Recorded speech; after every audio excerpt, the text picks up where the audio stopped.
एके दिवशी जेव्हा सुषमाजी भुकेने व्याकुळ झाल्या होत्या तेव्हा त्यांनी ताजी पोळी मागितली.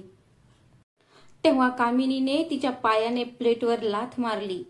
तुला वाटते का तू राणी आहे या घरची? फुकटच्या भाकरी खातेस. तुला लाज वाटत नाही का? तुला कोणतेही काम करावे लागत नाही. तुला बसून फक्त 56 नैवेद्य हवे आहेत. जा आणि शेण उचल, मग तुला भाकरी मिळेल. रक्ताचे अश्रू आणि 65 वर्षांच्या सुषमाजींच्या मुलाचे मौन. तिला डेमिशियाचा गंभीर आजार होता. हिवाळ्यात जेव्हा तापमान गोठवणारे असायचे तेव्हा कामिनी तिला पहाटे 5 वाजता अंधारात उठवत असे. तिचे सांधे असह्यपणे दुखायचे, तिच्या बोटांना वाकणे शक्य नव्हते आणि मग ती थंडीत शेण काढायची, अंगण झाडून काढायची आणि खरकटी भांडी धुवायची. थंड पाण्यामुळे तिचे हात सुन्न आणि निळे व्हायचे, पण हे शारीरिक त्रास तिला निरोगी ठेवण्यासाठी पुरेसे होते. सुषमाजींच्या आत्म्याला एक मोठे दुःख होते जे त्यांच्यासाठी खूप वेदनादायक होते. माधवपूर गावाच्या मध्यभागी असलेली ती 2 मजली वडिलोपार्जित वाडा एकेकाळी संपूर्ण गावात तिच्या भव्यतेसाठी आणि आध्यात्म्यासाठी ओळखली जात असे. पतीच्या निधनानंतर सुषमाजींनी एकटीने हा वाडा आणि त्यांचे शेत सांभाळले. त्यांनी आपले तारुण्य शेतातील धुळीत आणि निद्रानाशाच्या रात्री शिवणकामात घालवले. आपल्या दोन्ही मुलांना वडिलांची अनुपस्थिती जाणवू नये म्हणून त्यांनी आपले आयुष्य कष्ट करण्यात घालवले. मोठा मुलगा राकेश गावातील शेती आणि वडिलोपार्जित व्यवसाय सांभाळत होता, तर धाकटा मुलगा रवी शिक्षण घेत होता. तो हुशार होता म्हणून सुषमाजींनी स्वतःचा खर्च कमी केला आणि त्याला अभियांत्रिकीचे शिक्षण घेण्यासाठी दिल्लीतील एका प्रतिष्ठित महाविद्यालयात पाठवले. राकेश येईपर्यंत हवेलीतील वातावरण शांत होते. राकेशची पत्नी कामिनी केवळ नावाजलेली नव्हती, तर तिचा एक उग्र आणि लोभी स्वभाव होता. ती जवळच्या शहरातील एका द्रुत कुटुंबातून आली होती. कामिनीला गावात स्थान नव्हते. तिला कुटुंबाची जीवनशैली आवडली नाही ना तिच्या सासू सुषमाजींना हवेलीत मिळणारा दर्जा आवडला. तिला हवेलीचा खजिना, जमिनीची कागदपत्रे आणि घरावर पूर्ण नियंत्रण हवे होते. रवी गावात असताना कामिनी स्वतःला शांत ठेवत असे, कारण रवी त्याच्या आईसाठी कोणाशीही लढायचा. पण रवी नोकरीसाठी बंगळुरूला गेल्यावर अखेर कामिनीने तिचे खरे रंग दाखवायला सुरुवात केली. रवीला बंगळुरूमध्ये येऊन फक्त 6 महिने झाले होते, पण हवेलीतील वातावरण झपाट्याने विषारी होत चालले होते. हवेलीची ढाल असलेला रवी त्यांनीच सुषमाजींकडे पाहणेही अशक्य केले होते. त्यांच्या जाण्याने कामिनीसाठी मैदान मोकळे झाले. आता तिने तिचे सर्वात धोकादायक शस्त्र सोडले, गोड विष. कामिनीने रात्रभर गोंधळ घातला. उलट ती राकेशच्या मनावर एक संत विषाप्रमाणे ताबा घेऊ लागली. रात्रीच्या अंधारात जेव्हा राकेश दिवसभर शेतात काम करत होता, जेव्हा तो धुळीचा श्वास घेत थुंकून झोपायचा, तेव्हा कामिनी त्याच्या कानात कुजबुजायची, तुझी अवस्था अशी का? रात्रंदिवस चिखलात काम केल्यामुळे तुझे हात काळे झाले आहेत आणि तुझा तो लाडका भाऊ, तो शहरातील एका वातानुकूलित ऑफिसमध्ये मजा करत आहे. त्याची आई नेहमीच त्याची आहे. एके दिवशी ती तुमचा वाटा असलेली जमीन विकून रवीच्या नावावर एक फ्लॅट खरेदी करेल. आपण नोकरांसारखे या हवेलीत मरणार आहोत. सुरुवातीला राकेशने प्रतिकार केला, पण तीच गोष्ट वारंवार ऐकल्याने त्याच्या मनात असुरक्षिततेची भावना निर्माण होऊ लागली. कामिनीने त्याला पटवून दिले की त्याची आईच तिची शत्रू आहे. ती एक थंड हिवाळ्याची रात्र होती.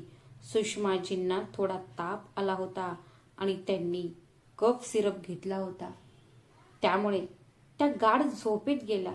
पहाटे 2 वाजता कामिनीने राकेशला उठवले. त्याच्या हातात पॉवर ऑफ ॲर्टिनी आणि निळा स्टॅम्प पॅड होता.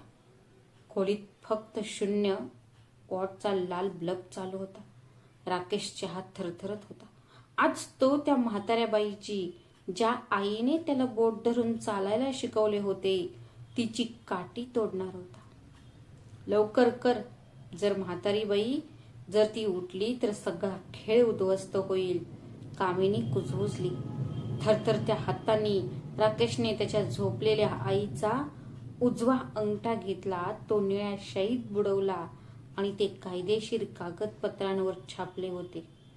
सुषमाजी झोपेत किंचित वळल्या, पण ते जागे होऊ शकल्या नाहीत. त्या एका निळ्या चिन्हाने सुषमाजींचे घर, त्यांचा दर्जा आणि त्यांचे स्वातंत्र्य हिरावून घेतले. ज्या दिवशी कागदपत्रे राकेशच्या नावावर झाली, त्या दिवशी हवेलीचा लँडस्केप बदलला.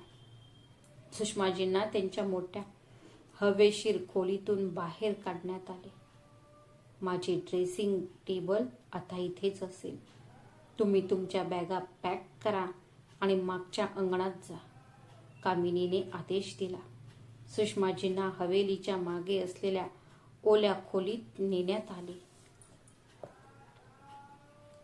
तिला एका खोलीत टाकण्यात आले, जिथे पूर्वी गायीचे चारा, शेणाच्या गोळ्या आणि कचरा होता. खोलीत खिडक्या नव्हत्या किंवा योग्य प्रकाशाची व्यवस्था नव्हती. दिवसाही भयानक अंधार होता. छताला कोळीचे जाळे लटकत होते आणि फरशी नेहमीच थंड आणि ओली असायची.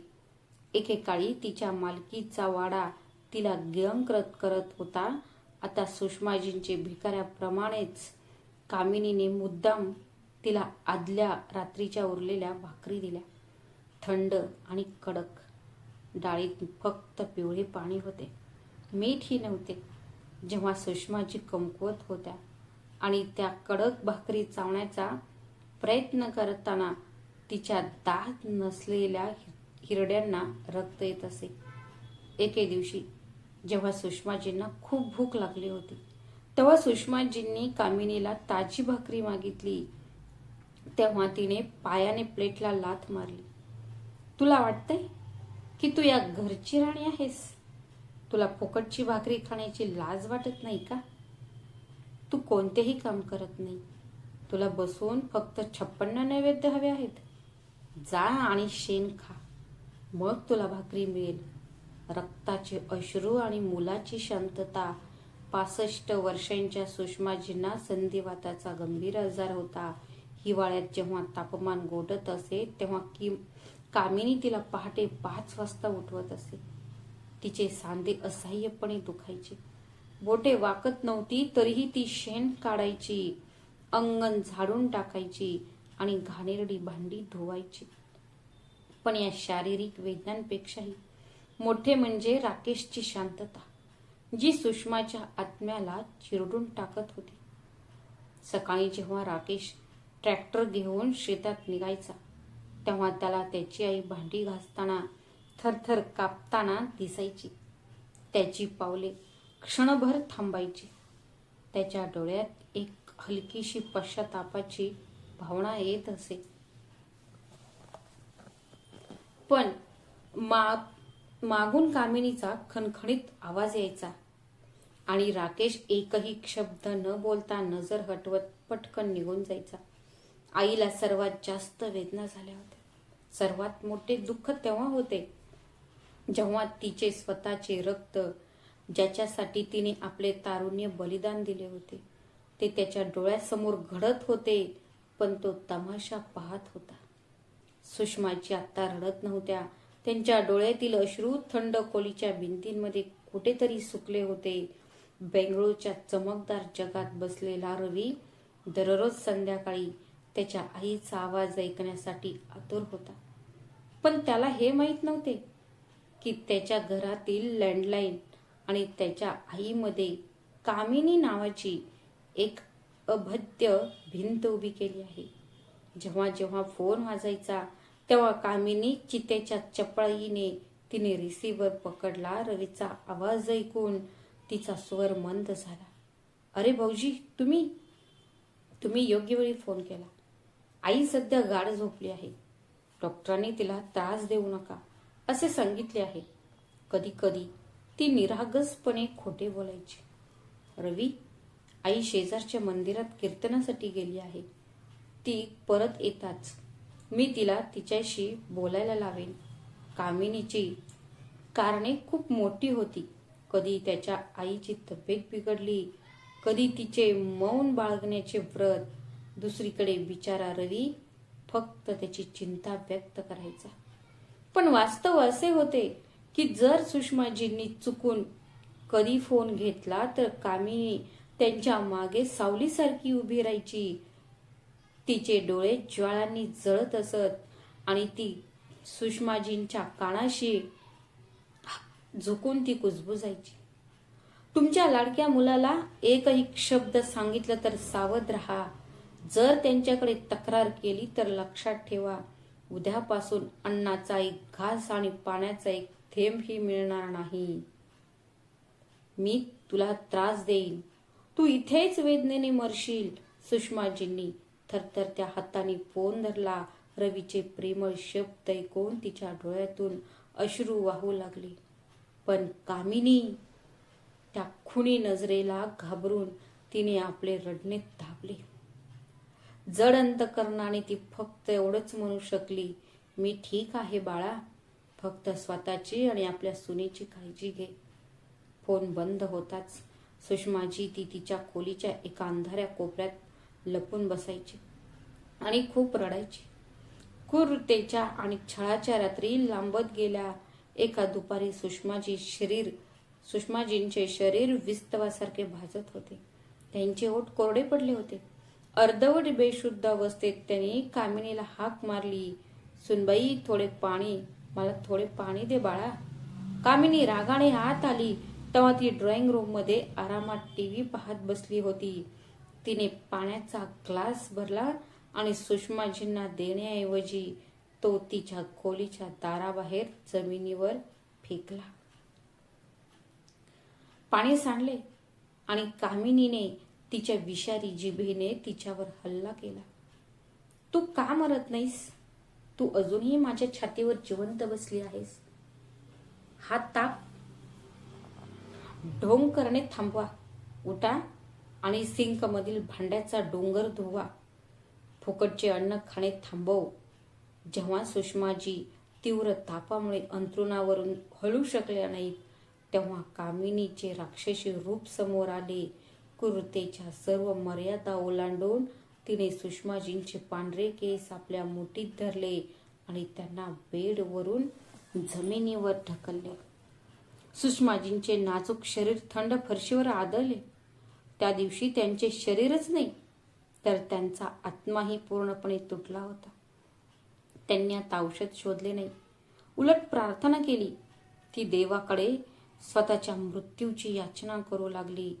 ती खोली आता फक्त एक खोली राहिली नाही तर एक स्मशानभूमी राहिली, जिथे एक जिवंत आई तिच्या अंत्यविधीची वाट पाहत होती. तिकडे रवीला बेंगळुरूमध्ये एक विचित्र अस्वस्थता जाणवत होती. गेल्या महिनाभरापासून तो त्याच्या आईशी नीट बोलला नव्हता. तो जेव्हा जेव्हा बोलायचा तेव्हा त्याला त्याच्या आईच्या आवाजात एक विचित्र स्वर जाणवायचा. रवीने कामावरून एक आठवडा सुट्टी घेतली. तो येत असल्याचे त्याने कोणालाही सांगितले नाही. त्याला त्याच्या आईला आश्चर्यचकित करायचे होते. दुसऱ्या दिवशी सकाळी 11 वाजले होते. रवी गावाबाहेर टॅक्सीतून उतरला. त्याची बॅग उचलली आणि हवेलीकडे चालू लागला. आईला पाहून त्याचा चेहरा आनंदाने भरून गेला. त्याला वाटले होते की त्याला भेटायला येईल. ती मला दिसली तर धावत येऊन मला मिठी मारायची. हवेलीचा दरवाजा उघडा होता. रवी थेट आत गेला. आई, भाऊ, वहिनी, बघा मी आलो आहे. रवीने हाक मारली. हॉलमध्ये कोणीही नव्हते. जेव्हा त्याने दार उघडले तेव्हा त्याला कामिनीची कपडे आणि मेकअप खोलीभर विखुरलेले दिसले. रवीला थोडे विचित्र वाटले. आई इथे नाहीये, ती कुठे आहे? मग त्याने हवेलीच्या मागच्या दाराकडे पाहिले. दुसऱ्या बाजूने कोणीतरी खोकल्याचा आणि भांडी धुण्याचा आवाज आला. रवी हळूहळू रतीच्या खोलीकडे निघाला. हवेलीच्या मागच्या बाजूला, जिथे सूर्यप्रकाशही पोहोचू शकत नव्हता, रवीची पावले अचानक थांबली. त्याच्या समोरचे दृश्य एखाद्या दुःस्वप्नासारखे होते. खोलीबाहेर एक महिला जमिनीवर राख टाकून दिलेल्या भांड्यांचा ढीग घासत बसली होती. ती काही अनोळखी मोलकरी नव्हती, तर एक चालणारा सांगडा होता. ती घाणेरडी आणि फाटलेली सुती साडी गुंडाळलेली होती, जी आता तिचे शरीर झाकत नव्हती, तर स्वतःला झाकण्यासाठीही पुरेसे कपडे शिल्लक नव्हते. रवीच्या कपाळावर एकेकाळी चुंबन घेतलेले तिचे हात आता थरथर कापत होते. थंड पाण्याखाली ती चुलीवरील राखेसह मोठे काळे भांडे घासत होती. त्याला असं वाटलं जणू कोणीतरी त्याच्या छातीत खंजीर खुपसला आहे. त्याच्या डोळ्यांना स्वतःच्या आईला ओळखायला थोडा वेळ लागला. आई! रवीच्या घशातून एक गुदमरलेला, जवळजवळ ऐकू न येणारा आवाज बाहेर पडला. भांड्यांच्या आवाजात सुषमाजींनी आश्चर्याने मागे वळून पाहिले, जेव्हा त्याच्या मंद अस्पष्ट डोळ्यांनी त्यांचा लाडका, त्यांचा धाकटा मुलगा रवी त्यांच्या समोर उभा असलेला पाहिला. तेव्हा काळ थांबल्यासारखा वाटला. तिच्या थरथरत्या हातातून जड पितळी भांडी खाली पडले आणि त्याचा प्रतिध्वनी संपूर्ण अंगणात घुमला. सुषमाजींच्या डोळ्यातील कोरड्या अश्रूंच्या धारा वाहू लागल्या. तिने सांधेदुखीने ग्रस्त असलेले पाय ओढत लंगडत उभे राहण्याचा प्रयत्न केला. भान हरपलेला रवी तिच्याकडे धावत गेला. त्याने हात पुढे करून तिला धरले. रवीने त्याच्या आईच्या शरीराला स्पर्श करताच त्याचा आत्मा थरथर कापला. तिचे शरीर भट्टीसारखे तापाने जळत होते. जेव्हा रवीने तिचे हात धरले, तेव्हा त्याला फाटलेल्या पदराखाली निळे आणि काळी जखम स्पष्ट दिसत होती. या खुणा बंद खोल्यांमध्ये कामिनीने केलेल्या क्रूरतेची साक्ष देत होत्या. आई, तू इथे या कचराकुंडीसारख्या खोलीत का आहेस? हे कपडे आणि ही भांडी, भाऊ कुठे आहे? वहिनी कुठे आहे? रवीचा घसा दाबला गेला. त्याचा आवाज आता कर्कश होऊ लागला होता. रडणे दाबून ठेवणारी सुषमा आता रवीच्या छातीला चिकटून रडू लागली. तिच्या रडण्यात एक वेदना होती, जी डोंगरातही जाणवू शकते. अचानक त्याने आपले कमकुवत आणि थरथरणारे हात रवी समोर जोडले. त्याचा आवाज थरथरत होता आणि त्यांच्या डोळ्यात मृत्यूची भीती स्पष्ट दिसत होती. मला तुझ्यासोबत घेऊन जा बाळा. देवाच्या नावाखाली मला तुझ्यासोबत घेऊन जा. नाही तर तुझी वहिनी एक दिवस मला मारून टाकेल. ती मला दिवसातून 2 वेळचे जेवणही देत नाही. ती मला जनावरांसारखे वागवते. ती मला हाताने मारते. मला वाचव रवी, मला इथून बाहेर काढ. सुषमाजी रवीच्या पाया पडू लागल्या, जणू काही त्या स्वतःच्या पोटातून जन्मलेल्या मुलाकडून जीवाची याचना करत होत्या. रवीने तिला छातीशी घट्ट मिठी मारली. रवीच्या डोळ्यात अश्रू तरळले, पण त्याच्या चेहऱ्यावर एक भयानक शांतता पसरली. त्याच्या नसांमधील रक्ताचे लावामध्ये रूपांतर झाले होते. त्याच्या आत एक ज्वालामुखी पेटू लागला होता. त्याच्या ज्वालांनी या हवेलीतील ढोंगीपणा आणि कामिनीचा अहंकार नष्ट करायचा होता. रवीने त्याच्या आईच्या कपाळाचे चुंबन घेतले आणि घट्टपणे तो म्हणाला, आई, तू तुझ्याच मुलासमोर हात का जोडत आहेस? शांत हो. तुझा मुलगा परत आला आहे. आता या जगात कोणीही तुला स्पर्श करण्याची हिंमत करणार नाही. तुझ्याकडे पाहणे तर दूरच. हवेलीच्या एसी रूमचा जड दरवाजा उघडला आणि रेशमी कपडे घातलेली कामिनी बाहेर आली. तिची नजर अंगणात उभ्या असलेल्या माणसावर पडली. जेव्हा रवी आणि अस्वस्थ सुषमाजींना छातीशी धरून बसलेले पाहिले तेव्हा तिचा चेहरा क्षणभर फिकट पडला.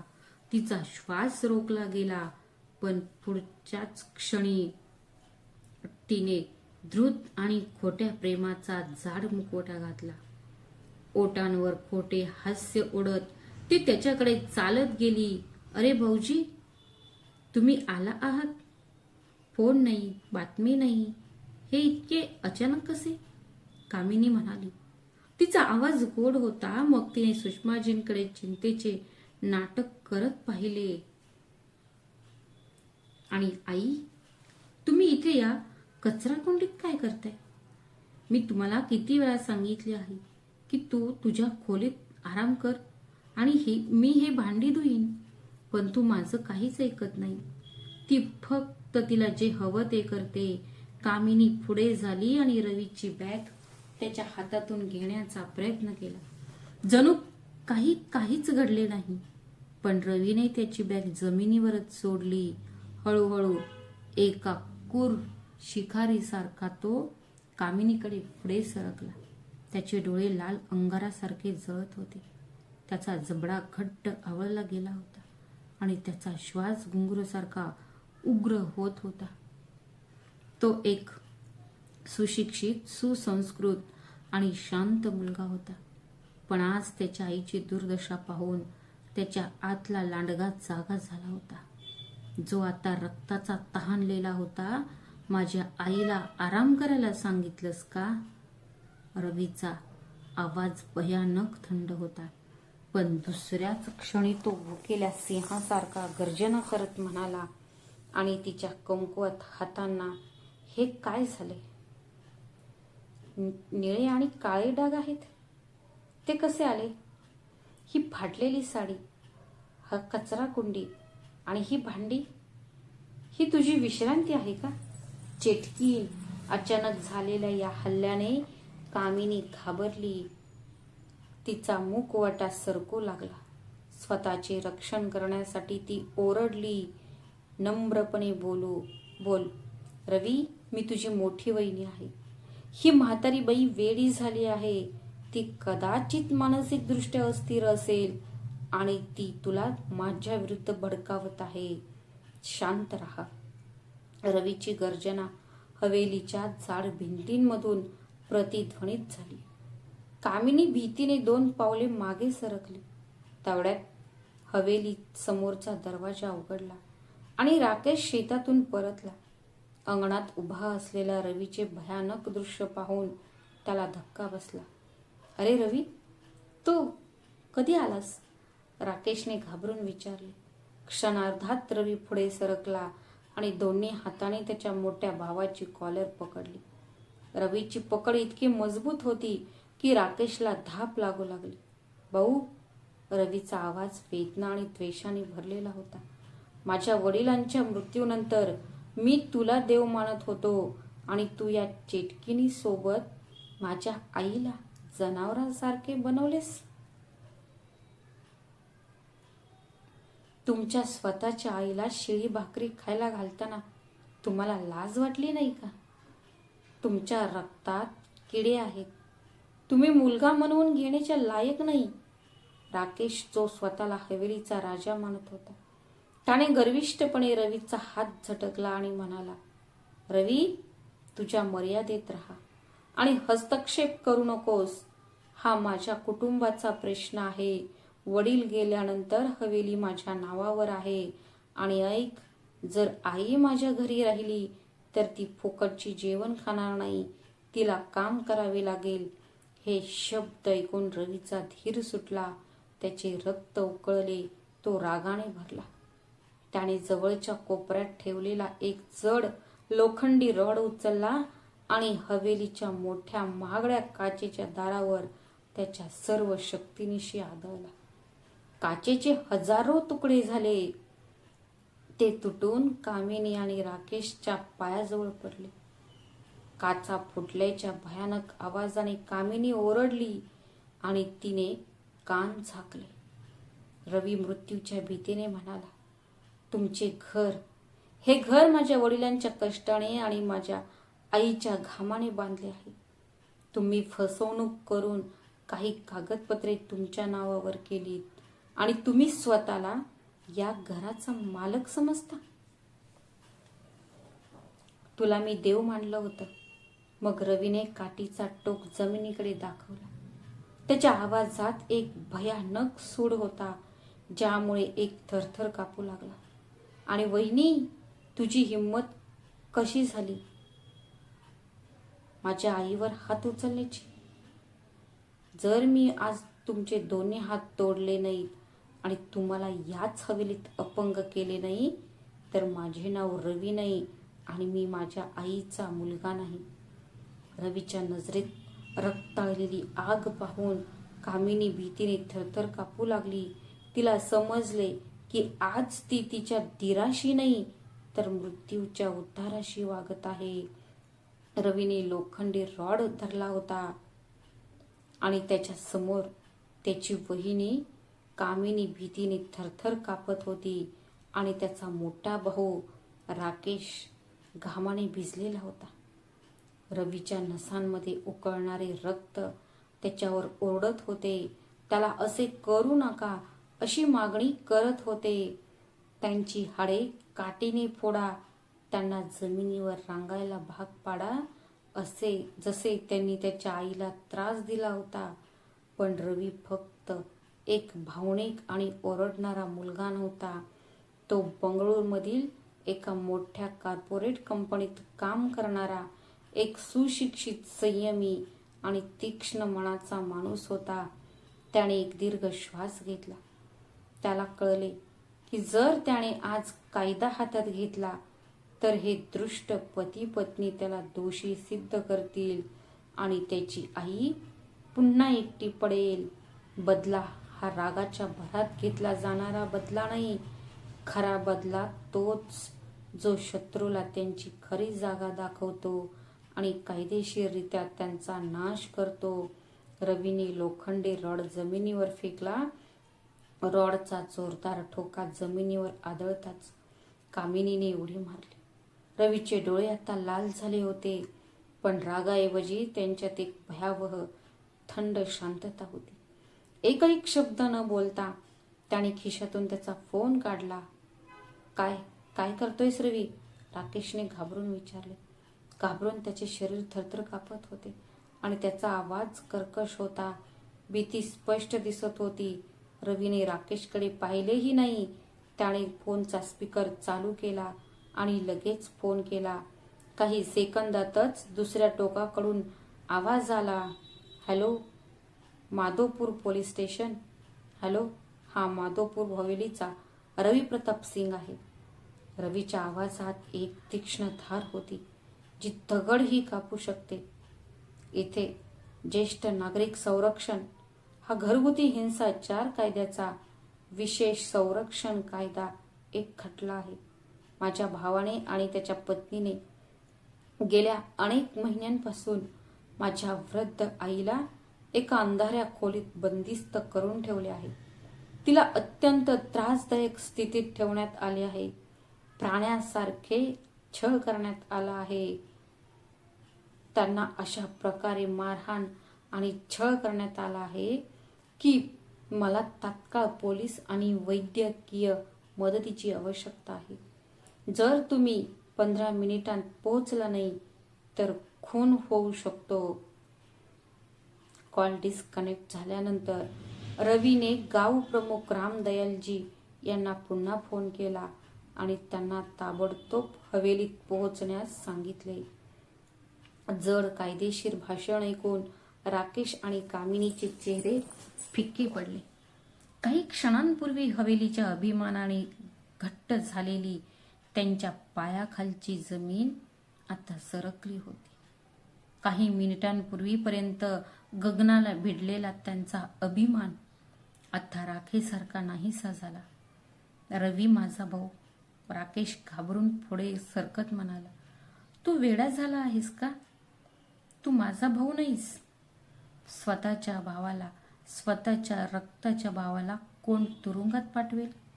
हा कौटुंबिक प्रश्न आहे मित्रा. आपण मिळून तो सोडवू.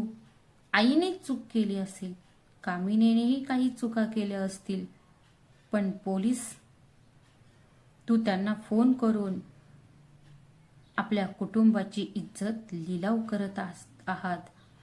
चुप राहा. रवी विजयसारखा गडगडला. तुमचा खरा भाऊ? ज्या दिवशी तुम्ही तुमच्या आईला या कचरा कुंडीत ढकलले आणि तिला मारले, तुमच्या वाट्याचे तुकडे काढून घेतल्यावर तुमच्या आतला मुलगा आणि माझा भाऊ दोघेही त्या दिवशी मरण पावले. तुमच्या नसांमध्ये रक्त नाही तर गटाराचे पाणी आहे. मग कामिनीजीला आता तुरुंगाचे बार साफ करावे लागत आहेत. कामिनी रवीच्या पाया पडून ती रडू लागली आणि ती विनवू लागली. रवी भाऊजी, मला माफ करा. मी खूप मोठी चूक केली.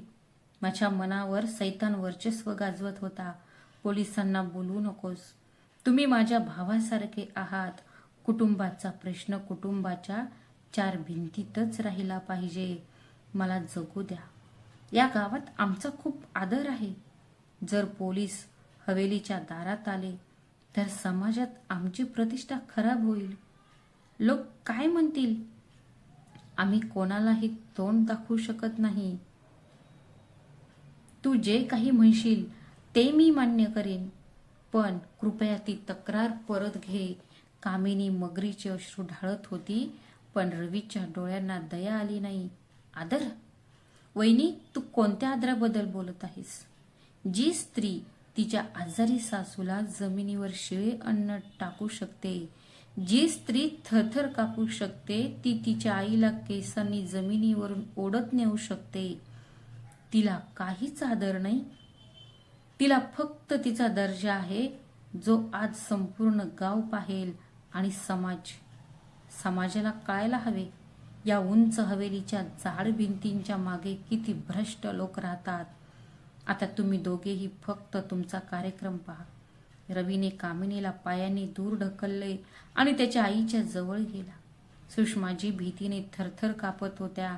पोलिसांचे नाव ऐकून तिचे निष्पाप मन घाबरले. बाळा, तू पोलिसांना का बोलावलेस? त्यांना एकटे सोड. बाळा, मला इथून घेऊन जा. चल. आई रडली आणि रवीला मिठी मारली. रवीने त्याचा कोट काढला आणि त्याच्या आईला फाटलेल्या साडीत थरथरणाऱ्या थंड शरीरावर घातला. नाही आई, जर आपण आज शांतपणे निघून गेलो तर ते उद्या दुसऱ्या कोणाला तरी मारतील. आज तुमच्या अश्रूंना जबाबदार धरले जाईल. फक्त तुमच्या मुलावर विश्वास ठेवा. फक्त 15 मिनिटात संपूर्ण माधवपूर गाव पोलीस जीपच्या सायरनने घरातील शांतता भंगली. गाव प्रमुख रामदया त्यांच्या काठीवर टेकून पोलीस जीपसह हवेलीच्या मुख्य दारातून आत शिरले. सायरन ऐकून परिसरातील पुरुष, महिला आणि शेतमजूर हवेलीच्या अंगणात जमले. सर्वांना शंका आली की मालमत्ता चोरीला गेली असावी. याबद्दल कोणताही वाद नाही, परंतु जेव्हा सरपंच आणि गावकऱ्यांनी सुषमाजींची दयनीय अवस्था पाहिली, ज्यांना अंगणाच्या मागील बाजूस पोलीस ठेवण्यात आले होते, तेव्हा संपूर्ण गर्दीत एक भयानक शांतता पसरली. गावकरी ज्या सुषमाजींना एकेकाळी हवेलीची मालकीण म्हणून आदरणीय मानत असत, त्या आत्ता फाटलेल्या वेज रंगाच्या साडीत गुंडाळलेल्या, राख टाकून दिलेल्या भांड्यांनी वेढलेल्या एका सांगड्यात पडलेल्या आहेत. ती भांड्यांमध्ये सांगड्यांसारखी गुंडाळून बसली होती. तिच्या चेहऱ्यावरील सुरकुत्या काजळी आणि अश्रूंनी भरलेल्या होत्या आणि तिच्या हातांवर ताजे निळे डाग स्पष्ट दिसत होते. अरे देवा, ही सुषमा? शेजारच्या एका वृद्ध महिलेने हाताने तोंड झाकून ओरडली. अरे, त्या राक्षसांनी म्हातारीला मारले. ही वेश्या किती जादूटोणा करणारी आणि कसाई आहे. हा राकेश आहे का? तू तुझ्या आईशी असं केलंस? जमाव शिव्या आणि शिव्यांमध्ये बुडाला. गावकऱ्यांचा राग भडकला. काही महिला पुढे आल्या आणि कामिनीवर थुंकल्या आणि बोलू लागल्या, लाज वाटली पाहिजे, तू जादूटोणा करणारी, देव तुला नरकातही जागा देणार नाही. राकेशने लाज आणि भीतीने डोके हलवले. कामिनी आता खरोखरच थरथर कापत होती. ती रागवली होती. तिला जाणवले की तिचा डोंगीपणा आता या गर्दीसमोर टिकणार नाही. इन्स्पेक्टर विक्रम सिंग पुढे आले आणि त्यांनी ते दृश्य पाहिले. त्यांचे रक्त उकळत होते. त्यांनी ताबडतोब त्यांच्या हवालदारांना इशारा केला. हवालदार राकेशकडे धावले. तेवढ्यात रवी इन्स्पेक्टरकडे गेला आणि त्यांच्या डोळ्यात पाहून सर्व कायदेशीर तपशिलांसह त्याची केस समजावून सांगितली आणि भक्कम पुराव्याच्या आधारे इन्स्पेक्टर साहेब, रवीने मोठ्याने आणि स्पष्टपणे सांगितले की संपूर्ण गावाला ऐकू येईल, हा फक्त हल्ल्याचा खटला नाही, हा एक सुनियोजित कट आहे आणि ही फसवणूक आहे. माझ्या वडिलांच्या निधनानंतर त्यांनी फसवणूक करून माझ्या आईला मालमत्तेची कागदपत्रे त्यांच्या नावावर करायला लावली, पण त्यांनी कायद्याचा अभ्यास केला नाही. रवी राकेशकडे वळला आणि तो विजयी हास्य करत म्हणाला, भाऊ, तुम्हाला असे वाटते का की फक्त कागदपत्रे तुमच्या नावावर आहेत म्हणून तुम्ही या हवेलीचे मालक आहात? पालक आणि ज्येष्ठ नागरिकांची देखभाल आणि कल्याण नागरिक कायदा 2007च्या कलम 23 अंतर्गत जर एखाद्या वृद्ध व्यक्तीने त्याची मालमत्ता त्याच्या मुलांना या अटींवर हस्तांतरित केली की ते त्याच्या वृद्धापकाळात त्याची काळजी घेतील आणि मुले तसे करण्यास नकार देतात, तर त्याला शिक्षा होऊ शकते. जर त्यांनी असे केले किंवा त्यांना त्रास दिला तर ती मालमत्ता हस्तांतरण ताबडतोब रद्द आणि बेकायदेशीर मानले जाईल. हे ऐकून राकेशच्या पायाखालची जमीन पूर्णपणे सरकली. त्याच्याकडून हवेली काढून घेण्यात आली. त्याच्या चेहऱ्यावर निघून जाण्याची भीती स्पष्ट दिसत होती. रवीने पुन्हा इन्स्पेक्टरकडे पाहिले आणि म्हणाला, मी आज SDM ट्रिब्युनलमध्येही बदली रद्द करेन. ही हवेली आणि शेती तुमची असेल. ही मालमत्ता माझ्या आईच्या नावावर परत केली जातील आणि या दोघांवर खून करण्याचा प्रयत्न, अपहरण आणि घरगुती हिंसाचाराचे आरोप लावले जातील. इन्स्पेक्टर विक्रम सिंगने रवीच्या पाठीवर थाप मारली. तू अगदी बरोबर आहेस. तू ते करून दाखवलंस तरुणा. अशा घाणेरड्या कीटकांची जागा म्हणजे हवेली नाही तर पोलीस स्टेशनची कोठडी आहे. इन्स्पेक्टर पुढे झाला आणि त्याने राकेशची कॉलर इतक्या जोरात पकडली की त्याच्या शर्टचे बटन सुटले. तो कोसळला आणि त्याला जीपकडे ओढू लागला. महिला पोलीस अधिकाऱ्यांनी कामिनीचे केस धरले आणि तिला पुढे ढकलले. जाऊ दे आई, आई, मला वाचवा. हे बघ, मी चूक केली. मी तुमचे पाय धुवून पाणी पिईन. मला तुरुंगात पाठवू नकोस. कामिनी आता ओरडत होती, रडत होती आणि वेड्यासारखी मारहाण करत होती.